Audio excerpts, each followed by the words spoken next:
하나님의 크신 은혜와 사랑이 우리 찬양대와 현악반 위에 언제나 함께하기로 합니다. 우리 다시 한번 격려의 박수 주십시오.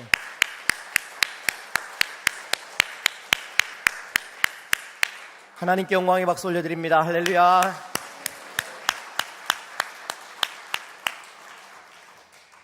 인사하시겠습니다. 복잡할 땐 볶음면, 우울할 땐 울면, 짜증날 땐 짜장면, 우리는 주님과 함께라면 하십니다. 시작.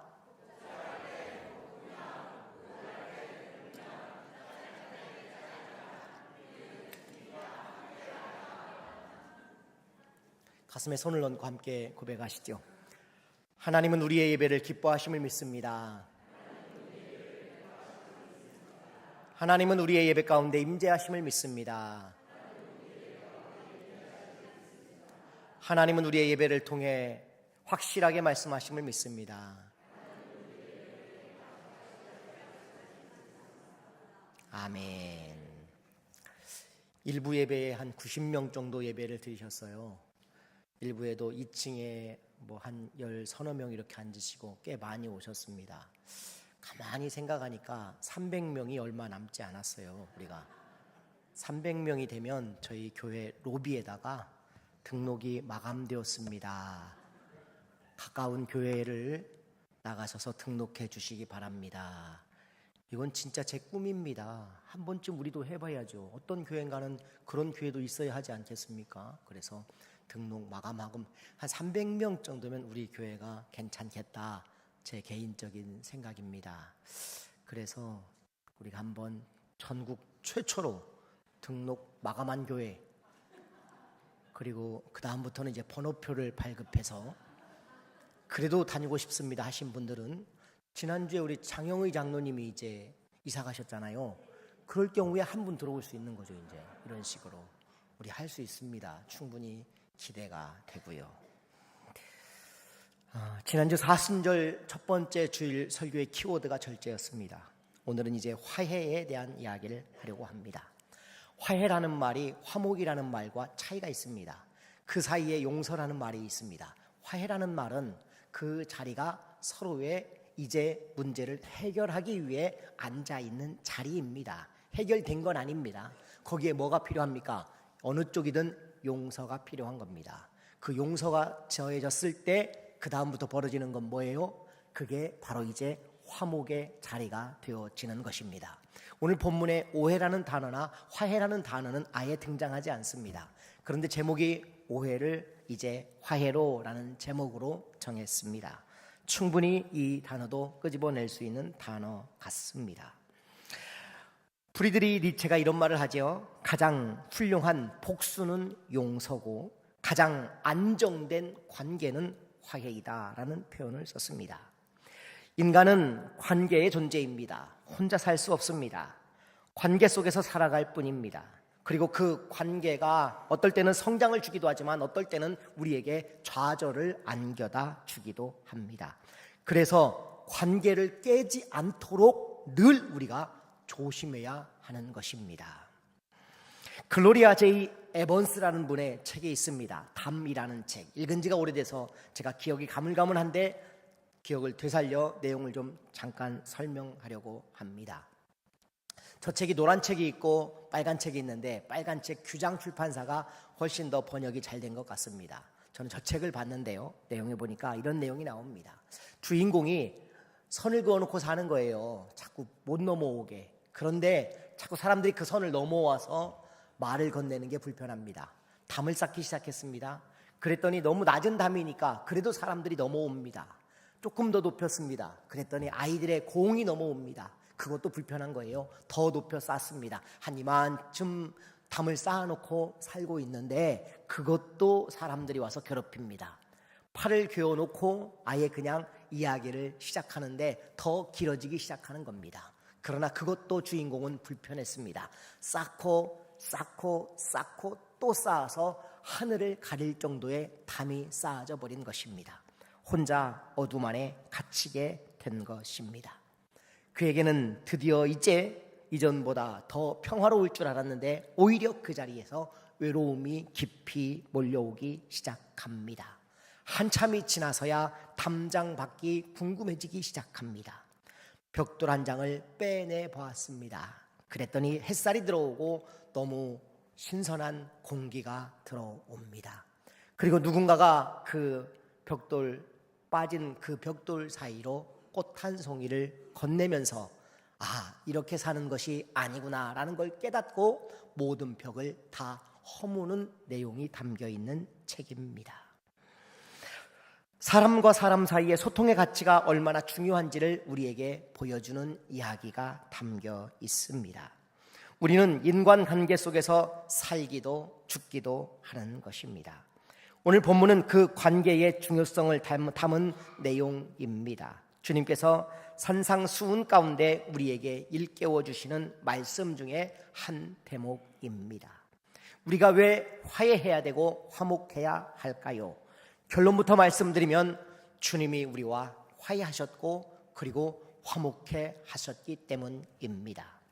본문에 나와 있는 내용을 가지고 세 가지 단어를 제가 요약해 보았습니다. 첫 번째 키워드 분노입니다. 본문 21절 22절을 같이 한번 읽어보실까요? 시작.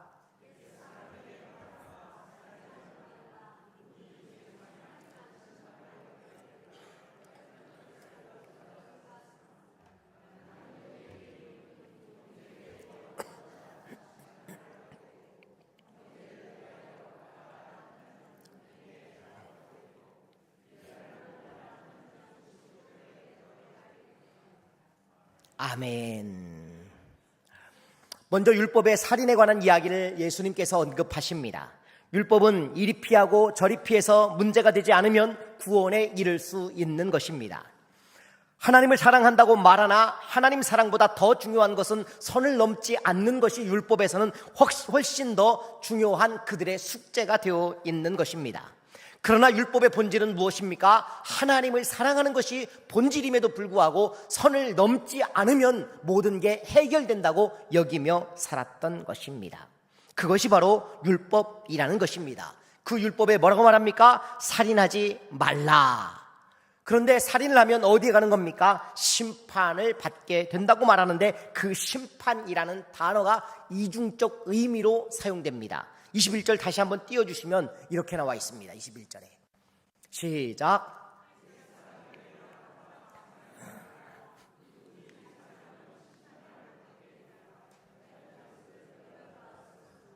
아멘. 여러분, 여기 심판이라는 단어가 크리시스라는 단어를 쓰고 있는데 실제로 예수님 당시에 마을마다 있는 심판을 받는 그 자리를 뭐라고 불렀느냐?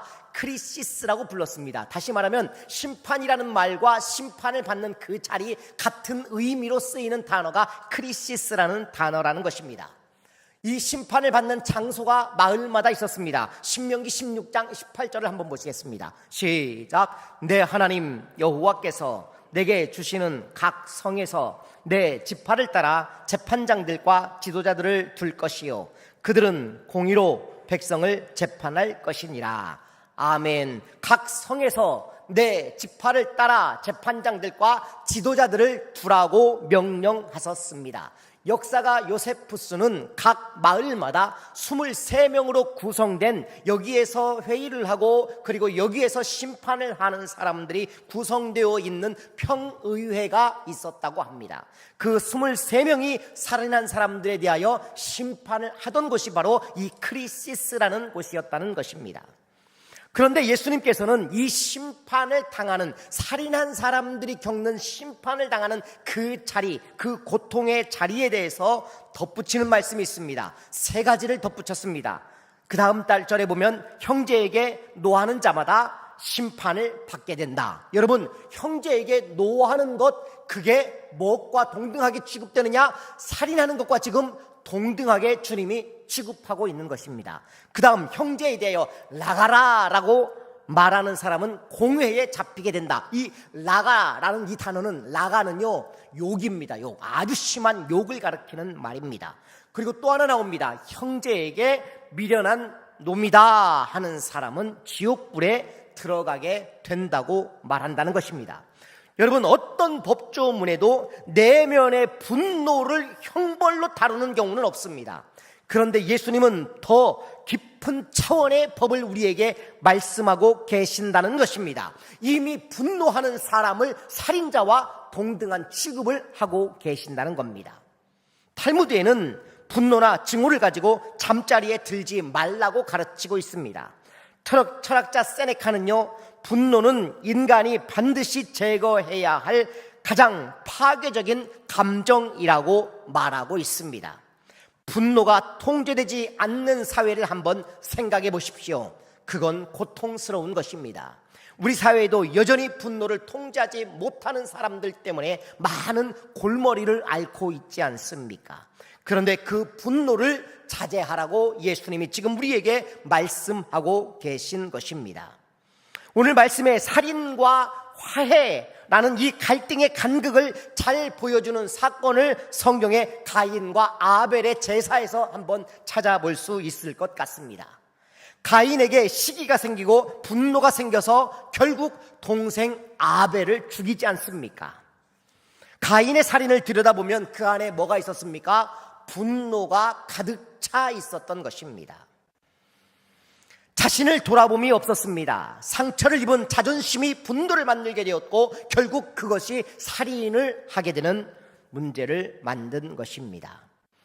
예배가 오히려 살인의 동기가 되었다라는 게 너무 안타까운 장면이 바로 이 가인에게서 드러나 있는 것입니다. 그리고 하나님께서 동생을 어디 있냐고 물어보셨을 때에 그는 외칩니다. 내가 동생을 지키는 자입니까? 하나님, 어찌 그것을 나에게 묻습니까? 내가 동생을 지키는 자입니까? 그 안에 분노가 가득 차서 외쳤던 외침이 되었을 것입니다. 창세기 4장 4절과 5절을 한번 보시죠. 이 과라는 단어가 얼마나 중요한지 제가 여러 번 강조했습니다. 같이 읽어보시죠. 시작.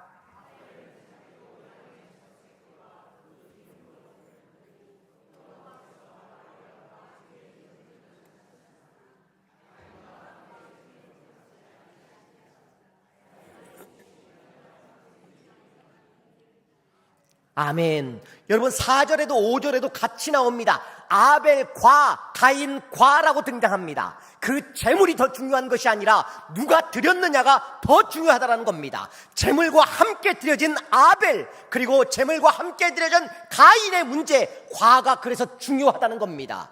아벨과 그 재물을 하나님이 받았지만 가인과 그 재물을 받지 않으신 하나님이십니다.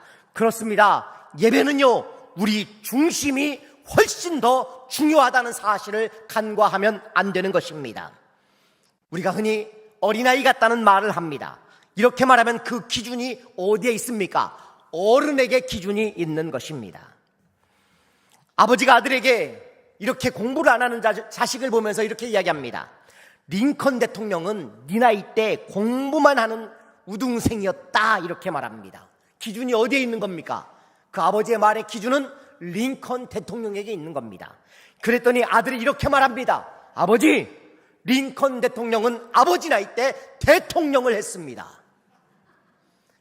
기준이 같습니다. 둘 다 기준은 링컨 대통령입니다.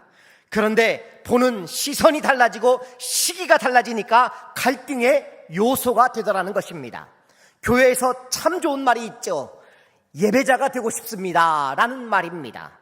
이 말의 기준은 어디에 있는 것입니까? 그 말의 기준은 하나님께 있는 것입니다.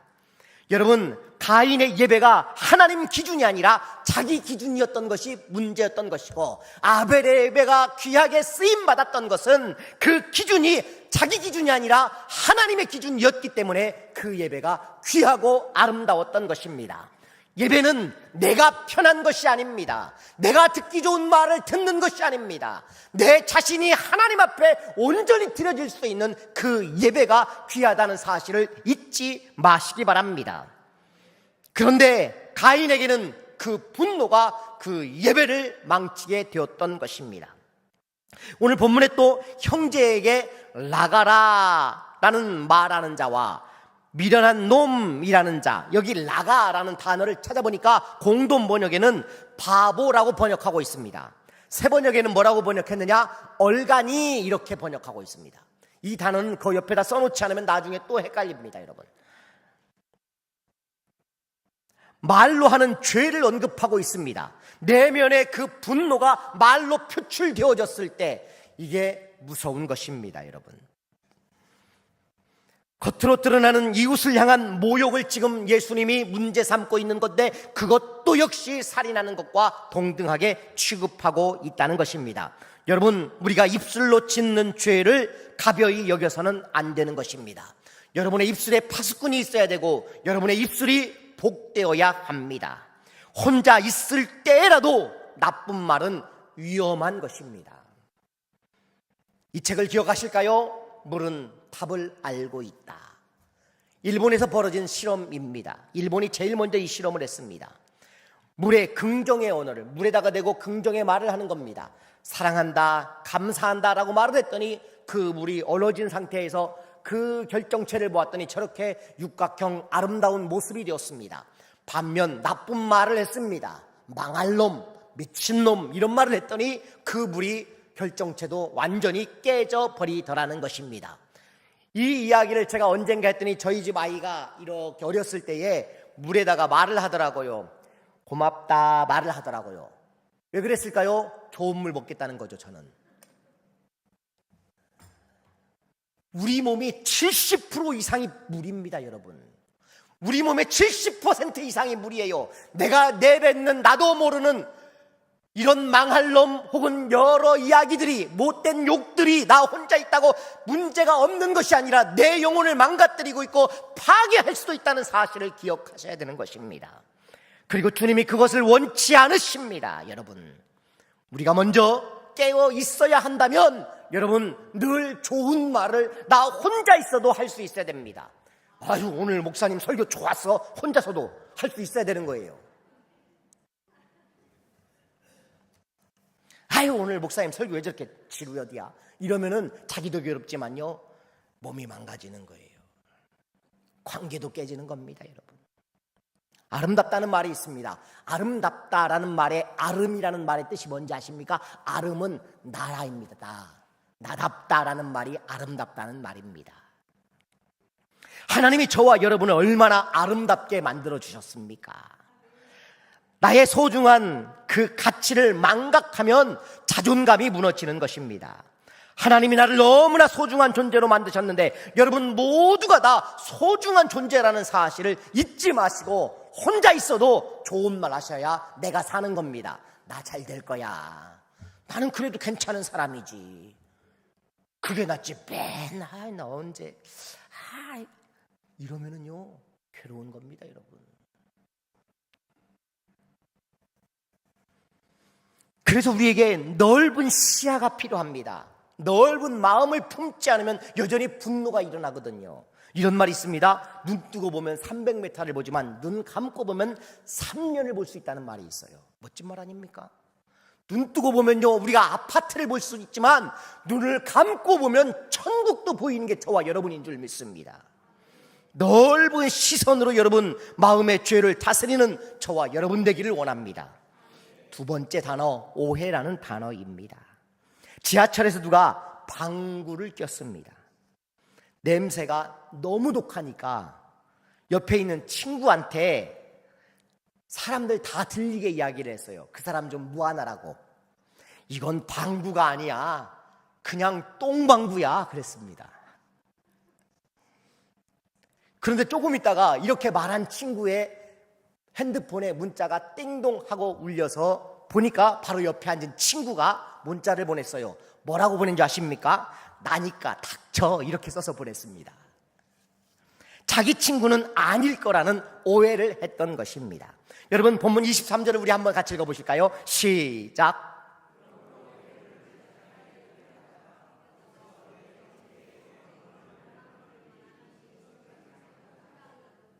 아멘.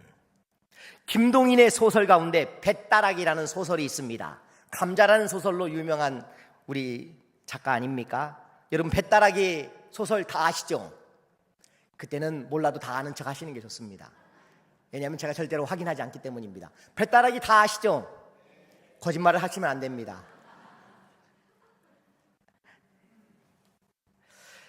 시골에서 아내가 너무 예쁜 거예요. 보기 드물게 예뻐요. 그런데 성격이 너무 쾌활한 데다가 모든 사람에게 다 잘하니까 남편이 아내를 너무 사랑한 나머지 그것조차 못마땅한 겁니다.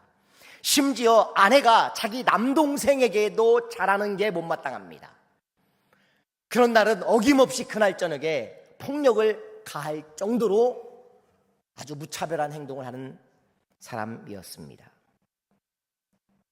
하루는 장에서 거울을 사들고 왔습니다. 거울을 사들고 와서 집에 도착해서 깜짝 놀랐습니다. 방에서 나오는데 동생은 옷 매무새가 흐트러져 있고 아내는 옷고름이 풀려 있었습니다. 동생은 형에게 쥐를 잡느라 그렇게 되었다고 말했지만 형은 믿지 않았습니다. 그날도 아내에게 폭력이 가해지고 동생과 아내 둘 다 나가버리라고 해서 밖으로 뛰쳐나갔습니다. 결국 어떻게 되었을까요? 그날 저녁에 방에서 쥐 한 마리가 나오는 것을 이 남편은 발견하고서야 자기가 틀렸음을 알게 되었고, 그러나 집 나간 아내는 다음 날 싸늘한 시신이 되어서 돌아왔습니다. 동생은 집을 나가 자취를 감추고 10년 만에 다시 돌아와서 형을 바라보며 형님 다 운명이외다 라고 말하고는 다시 사라져버렸다는 이야기 뱃다라기입니다. 오해가 만들어낸 안타까운 사연을 전한 단편소설이죠. 여러분, 오해가 무섭습니다. 관계가 깨지고 심하면 죽음을 부릅니다. 재미있게도 아내와 마지막 날이 되던 그날 그의 손에 들려 있었던 것은 거울이었습니다. 작가는 이 거울을 통해 시사하는 바가 있는 것 같습니다. 너 자신을 먼저 보라는 취지가 아닐까라는 생각이 듭니다. 다시 가인과 아벨의 이야기를 풀어보려고 합니다. 우리가 아는 아담의 아들 가운데 정확한 이름을 알고 있는 건 가인과 아벨과 셋입니다.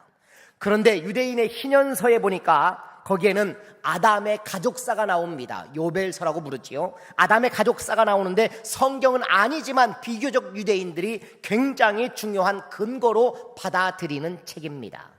이 책에서 아담이 가인을 낳고 그 다음에 아벨을 낳는데 아벨은 쌍둥이로 태어납니다.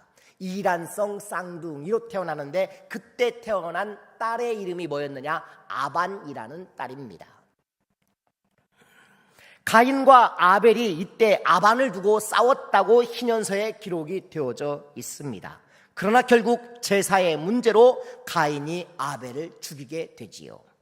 이를 뒷받침하는 내용이 유대인의 주석서인 미드라시에도 등장합니다. 미드라시에서는 가인이 말합니다. 내가 그녀를 아내로 맞이하겠다.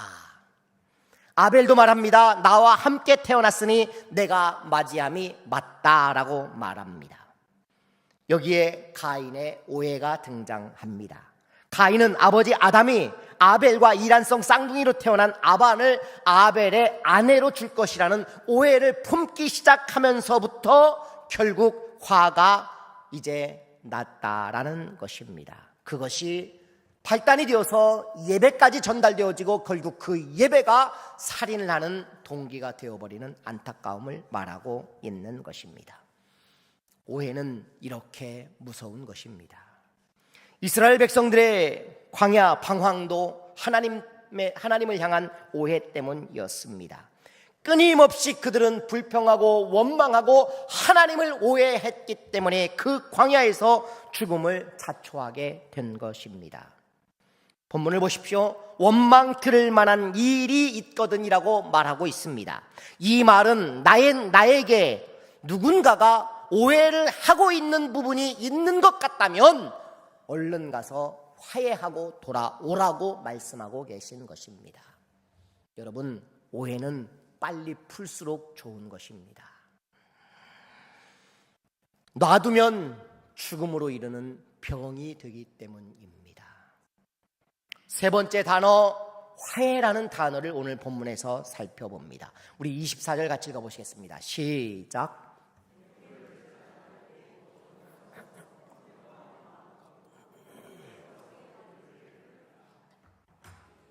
아멘. 여러분, 제가 잘하는 게 뭔지 아세요? 노래. 감사합니다. 제가 청년들 앞에 가서 설교를 했더니 제가 잘하는 게 뭐냐고 물어봤더니 잘난 체 그러더라고요. 그래서 제가 잘난 체 하려고 합니다. 제가 잘난 체 잘합니다. 얼마 전에 우리 현악반에 김효진 자매가 저한테 그런 말을 해서, 효진 자매 한번 손 한번 들어주세요. 손 한번 들어주세요. 저 자매가 저한테, 외할머니 장례식에서 저한테 그래요. 목사님 유명하시더만요. 목사님 엄청 유명하시더만요. 그 말을 하는 겁니다. 이유가 뭔가 들어봤더니 서울에서 자기 지인이 오래전에 알고 있는 목사님인데 그분이 장례식장에 와서 효자동교회가 써 있는 걸 보고 누가 효자동교회 다니냐고 물어봤대요. 그래서 우리 가족이 다닌다고 그랬더니 효자동교회 목사님 엄청 유명하신데 그랬대요. 그랬더니 저 자매가 또 그랬답니다. 혹시 춘천 효자동교회 아니냐고 분노가 확 올라오더라고요. 그 말을 들으니까.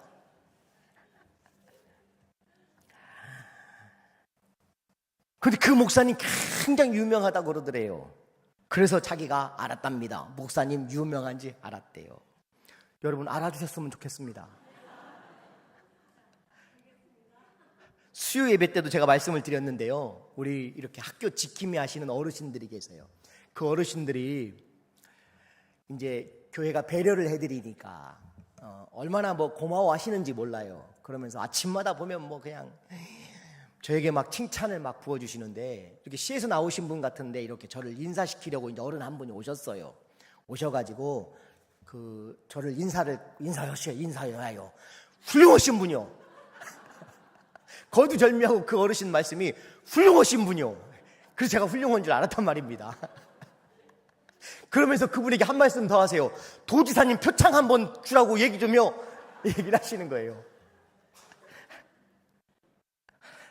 얼마나 민망한지요. 뭐 제가 얼굴이 막 화끈거리고 그래서 인사를 잘 나눠드렸습니다. 그래서 제가 스스로를 생각해 봤어요. 제가 진짜 훌륭한 사람인가? 아니면 진짜 유명한 사람인가? 생각해 봤더니 훌륭하더라고요. 왜 훌륭한지 제가 알려드려 볼게요. 전주의 큰 교회 목사님들이 다 어디에서 오시는지 아십니까? 다 서울서 와요. 저만 촌에서 왔어요. 그러잖아요. 저만 촌에서 왔어요. 그래서 제가 훌륭한 줄 알게 됐어요. 아무도 거들떠보지 않는 동네. 여러분 신봉리 알아요? 몰랐잖아요. 신봉리. 그 동네가 신봉리인지도 모를 겁니다. 그 동네에서 저를 불러주셨습니다. 지금쯤 후회가 크시다는 것도 알고 있습니다. 그래서 요즘 제 스스로에게도 자꾸 물어봐요. 네가 진짜 훌륭하냐? 그런 것 같기도 한데요. 천만의 말씀입니다. 훌륭하긴요. 온갖 못됨, 악함, 제 안에 교만함이 가득 들어있는 사람이에요.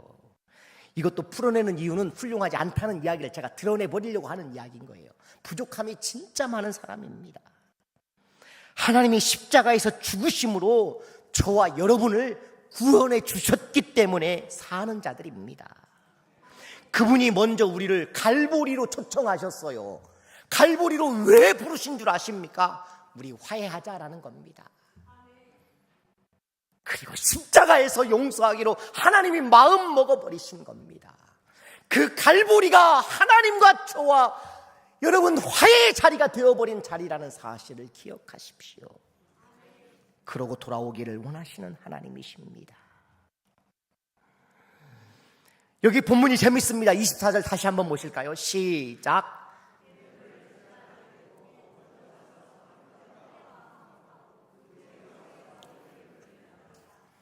아멘. 여러분 예배를 하려고 예물을 들고 왔는데 하나님이 말씀하시는 거예요. 너 원망받을 만한 일, 오해받은 일이 있으면 빨리 가서 풀고 와 하시는 겁니다. 그런데 여기 단서가 붙었어요. 그 예물은 어떻게 하라는 거예요? 계단 앞에 두고. 이 본문을 보면 하나님도 자기 것은 챙기시는 하나님, 이렇게 오해하시면 안 됩니다. 이 말에 의도가 있겠지요. 하나는 나와 관계를 잃어버리지 말라는 의미이고, 또 하나는 화해를 청하러 갔다가 너의 본질을 잃어버리지 말라는 겁니다. 가서 다시 싸워도 안 된다는 것입니다. 본질은 어디에 있는 겁니까? 너 지금 예배하다가 간 사람이라는 걸 잃어버리지 말라는 겁니다. 여러분, 우리가 그런 사람이 되면 안 되는 거 아니겠습니까? 세상 사람들이요 이렇게 말합니다. 예수 믿는 사람들이 더하다는 말을 합니다. 그걸 풀어야 우리가 하나님 앞에 진짜 예배자가 될 수 있다는 말씀인 겁니다. 여러분, 예배보다 중요한 일은 없지 않습니까? 하나님이 이렇게 말씀하시는 거예요. 너 억울하지? 너 참기 어렵지? 나도 알아. 그런데 나는 네가 다치는 거, 네가 아파하는 거, 네가 더 힘들어하는 거 나는 죽도록 싫은 사람이란다. 우리 하나님이 그렇게 말씀하시는 거예요. 그래서 가서 풀고 와야 해. 너 아프지 않았으면 좋겠어. 하나님이 말씀하시는 겁니다.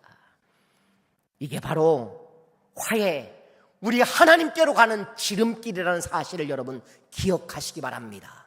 하나님께 가는 지름길이 있어요. 그 길이 바로 화해하며 가는 것입니다. 오해를 풀고 가는 것입니다. 그래야 하나님을 만나기 때문입니다. 스페인의 한 아버지가 아들과 갈등이 생겨서 아들이 집을 나가버렸습니다.